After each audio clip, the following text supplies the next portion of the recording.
Force equals mass times acceleration. Mechanics, the science of motion, can be summarized in that one equation, F equals ma. It is the heart of classical mechanics.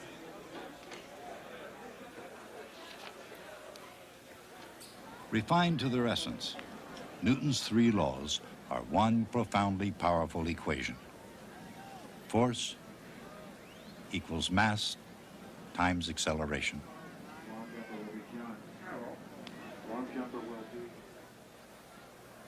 For example, a closer look at F equals ma immediately reveals two complications.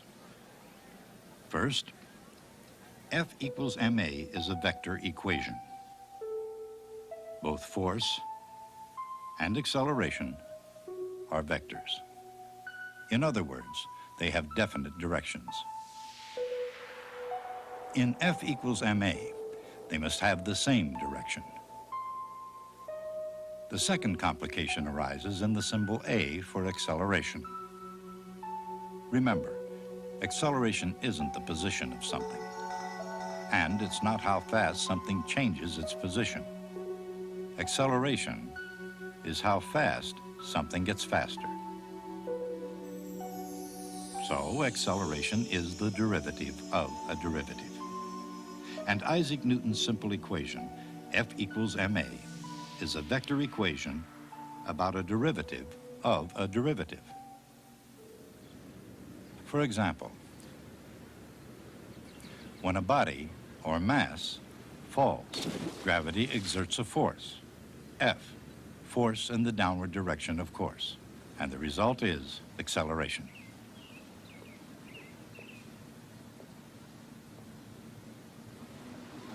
In the case of a falling body, what's known about acceleration? It's constant, for one thing, and for another, it's the same for all falling bodies. And what's more, it's called G. The force of gravity on every falling body equals its mass times the acceleration, G, in the downward direction. But this equation also describes motion for other than the downward direction. Gravity exerts the same force on a body no matter which direction that body travels. Aside from air resistance, gravity is the only force acting on it. Whether dropped from a tower, shot from a towering mountain, or heaved by a towering mountain of a man. Measure. All moving objects fall under the influence of gravity. An equation that explains the path of any projectile on Earth. With his first law, Newton embraced the idea of inertia. He wrote, "Every body continues in its state of rest, or of uniform motion in a straight line, unless it is compelled to change that state by forces impressed upon it." Once a body is in motion, it naturally continues in a straight line unless influenced by some force. Newton's second law indicates exactly how force changes the motion of an object.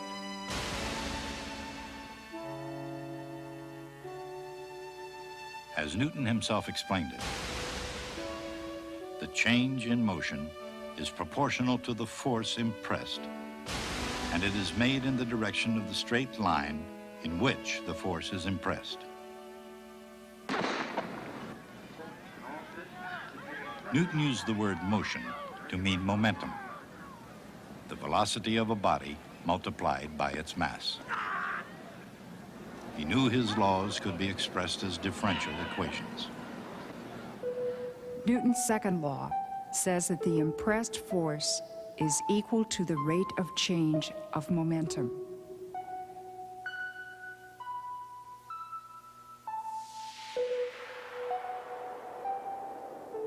For a body with constant mass, this differential equation reduces to force equals mass times acceleration, F equals ma.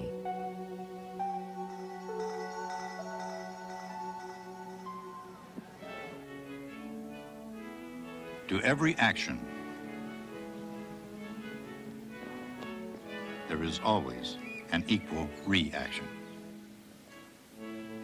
Or, the mutual actions of two bodies upon each other are always equal and directed to contrary parts. This is Newton's third law.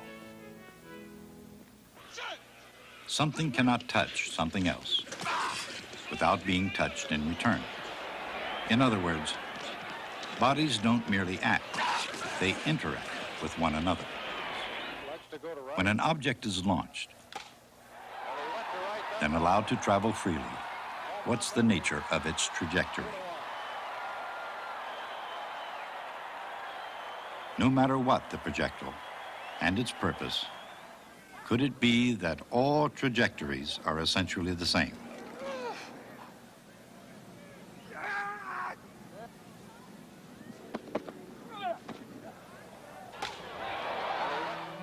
He realized bodies can fall vertically and move horizontally at the same time. A body's motion has two components, completely independent of each other. The vertical component of the vector force is mg downward, or minus mg. No force at all acts in the horizontal direction. Only the vertical component of acceleration is minus g. In the horizontal direction, where there is no force, the acceleration is 0. Acceleration is the rate of change of speed. Since the horizontal speed is not changing, it must be constant. Constant speed in the horizontal direction and constant acceleration downward, both acting independently and simultaneously.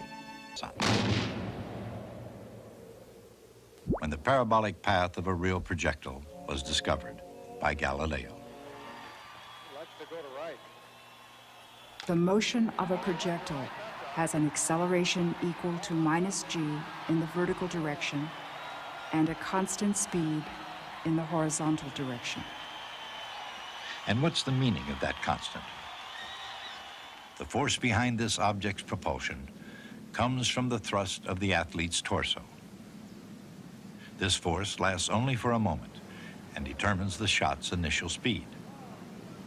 When the shot leaves the hand, it has some component of velocity in the x direction, which is the constant value the horizontal speed has and will continue to have throughout its journey until it hits the ground.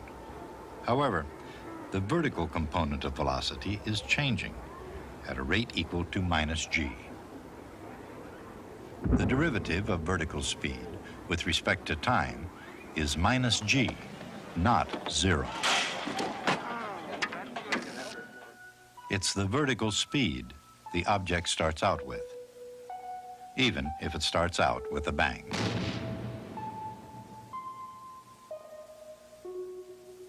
Pretend for a moment that there is no gravity.